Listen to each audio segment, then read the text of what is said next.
Hey everybody, welcome to this week's field trip. I'm going to add a little introduction here at the beginning and talk a little bit about re-registration before I introduce the field trip. But we are starting re-registration. For those of you that are new, that's re-registering for the fall 2021. We'll open the parent and student portal to do that online on February 25th, I believe. But you'll see us sending out emails, talking about it in assemblies, messaging out everything that we want you to know on how to do that. And usually it's just hopping online and click, click, click, click, and then you're re-registered for the fall. It's really critical that we do that this year early and in the end of February and March and get everybody re-registered so that we can hold on to all our staff that we've hired and make sure all our programs are in place for you. And we just really encourage you as parents and students to get on there and re-register as soon as that portal opens on February 25th. We have a lot of exciting programs. We're going to add new electives to the middle school next year, more electives and DCA or CTE type programs in the high school in the fall, with more pathways to earn CTE certifications and so forth.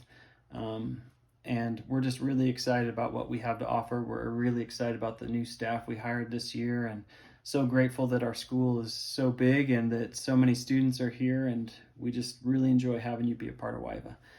The next few weeks, I went down and met with Mrs. Pope, who teaches science in the middle school. And they have a big ranch in Cokeville, Wyoming, about an hour south of me. And I spent half a day with her husband, Jade, who's a really cool guy. We had a lot of fun. We chatted the whole time, riding around in tractors, feeding over 1,000 cows and learning about the ranch. I'll make a couple field trips out of that. And then I went back and Mrs. Pope did a field trip about her laser engraving and graphic design business that she does on the side.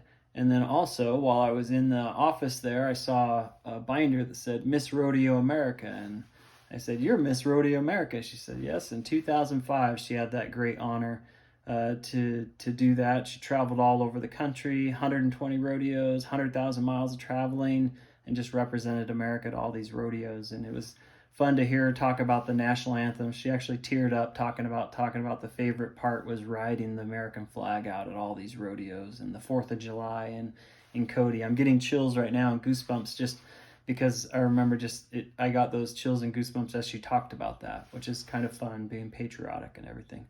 But it's kind of a cool thing. This field trip to this week will be about her Miss Rodeo America, and then we'll spend time with her husband Jade and some others. So enjoy the field trip. Add a little intro. Hey guys, we're gonna do some bonus footage of Miss Rodeo America. So many of you probably don't know Mrs. Pope was Miss Rodeo America in 2005, right? Yes. Okay, tell us all about it. Tell us about your glory days. I know. I was gonna say there's like a rule. If it happened over a decade ago, then you don't mention it anymore. So we're out quite a few years, like 16 years ago. It is true. I was Miss Rodeo America. And what does that mean? So it is a pageant for rodeo queens. And you start at your local level with your town or city, and then you work up to your state. So I was Miss Rodeo Nevada. And then you run in the national competition. And what you're running for it's a scholarship pageant, so you do get scholarship money. It paid for me to become your teacher. So that's kind of awesome. But when you're running, you are trying to get hired essentially for the position of being the spokeswoman for the sport of professional rodeo for that year. So during that year, you do a lot of media interviews. I traveled over 100,000 miles. It was really a wonderful and amazing experience. So some of the questions that you may wonder about are, what do you do in the competition? And in the competition, It's a series of interviews, a lot of personal interview. You'll have rodeo knowledge interviews because you have to be very educated about the sport that you're representing, just like if you were going to be someone doing broadcast television of any sport. So you have to have a real depth of knowledge there.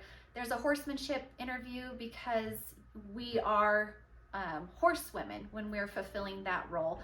You travel, like I said, over 100,000 miles. I went to more than 120 rodeos, and I rode my own horse twice, like at the Nevada Day Parade and the Reno Rodeo were the only 2 times I rode my own horse. So you really have to know how to ride because you do not know what you're going to get put on. It's just not feasible to trailer your horse everywhere because you're flying to make your timelines to get where you need to go. So you're riding on all those other events, you're riding other people's horses.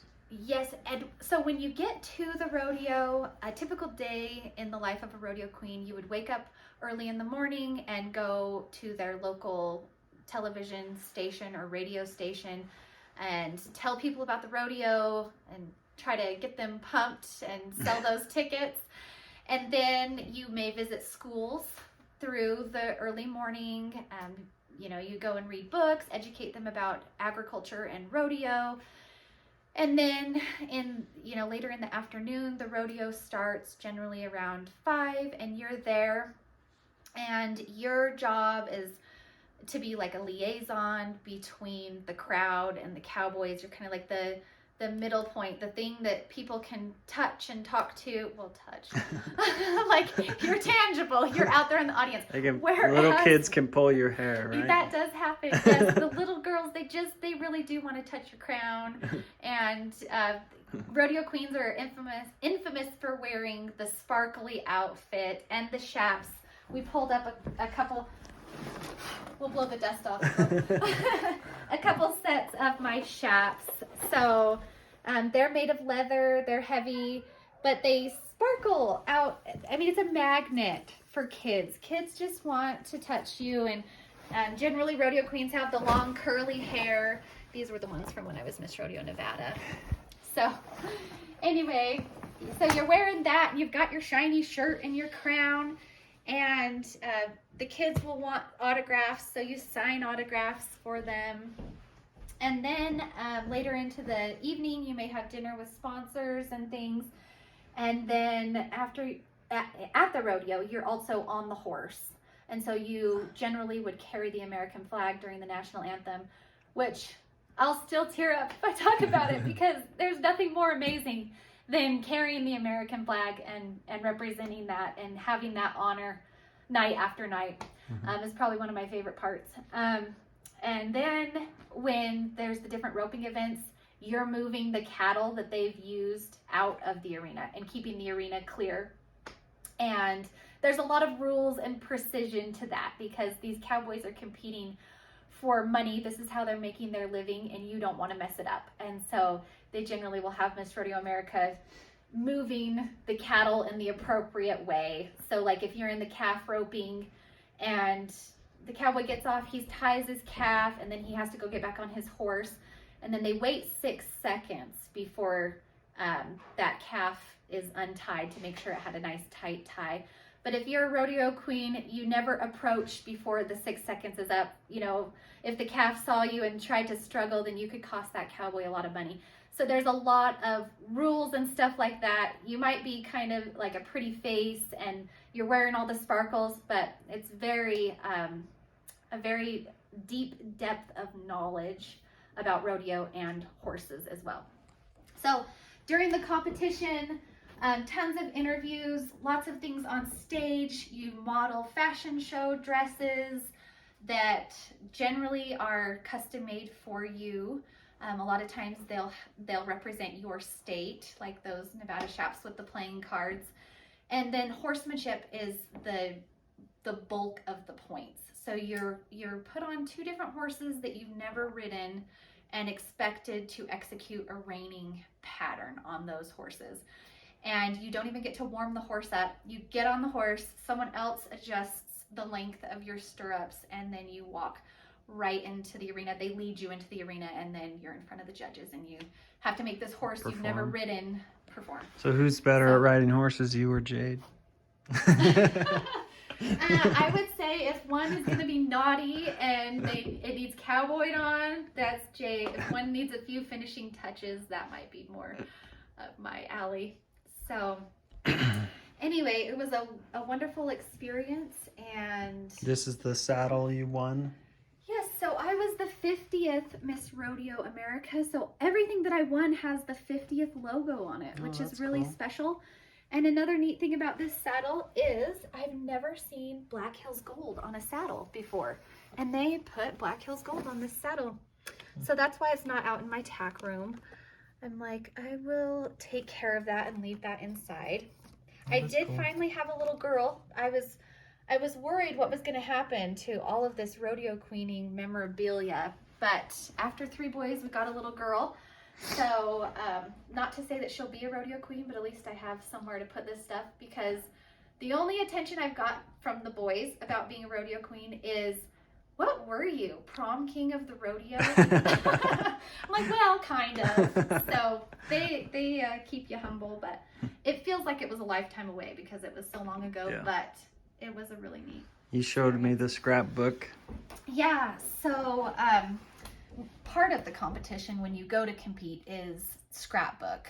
Obviously, I had one when I was Miss Rodeo Nevada, but then you're expected to lay one out when you're Miss Rodeo America so that people who come to the pageant can thumb through these and see what your year was like. So this is volume 1 of like 8 volumes of my year. So this is made, it's actually got inlaid silver in it. It probably needs to be shined, but this was made by a Nevada cowboy himself, so it makes it pretty special. Maiden name? How do you say that? Yeah, Olch. Olch. Yes, Selena Olch. Yep. So let's see if I can.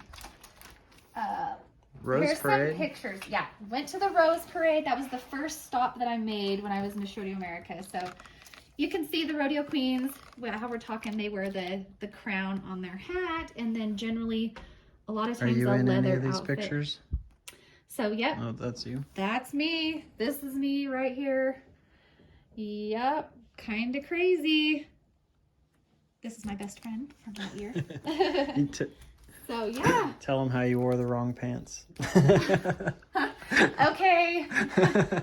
The Rose Parade. It's amazing. It's like a 7-mile long parade. So you have to line up in the middle of the night. And this is the Tournament of Roses parade that everybody watches It's on the HGTV. January 1st. Yeah. Yes, the January 1st. Yes. It's a pretty neat parade, and it's fun. But I packed the wrong pants for that morning. And so these pants were, I would venture to say, 2 to 4 sizes too small. These pants were, and you know how you have like a tab on your pants, like your zipper, and it has a little square in it. I literally had to get a fork and put one of the tines in that little square and pull up my pants to get them buttoned. So it was a nice, snug ride for all 7 miles. But I was telling Dr. Haywood, one thing that they tell you is there's people with flags on the route, the parade route, and they say if they're waving those flags, then you need to make sure that you get out of the way, because sometimes those floats will lose their brakes. And so that kept me on my toes the whole time. I was ready to bolt off to the left or right. But anyway, tons of great memories from that experience. Did you get to ride your own horse in that one? Nope. Somebody else's. This is someone else's horse right there. Yeah. So, yeah.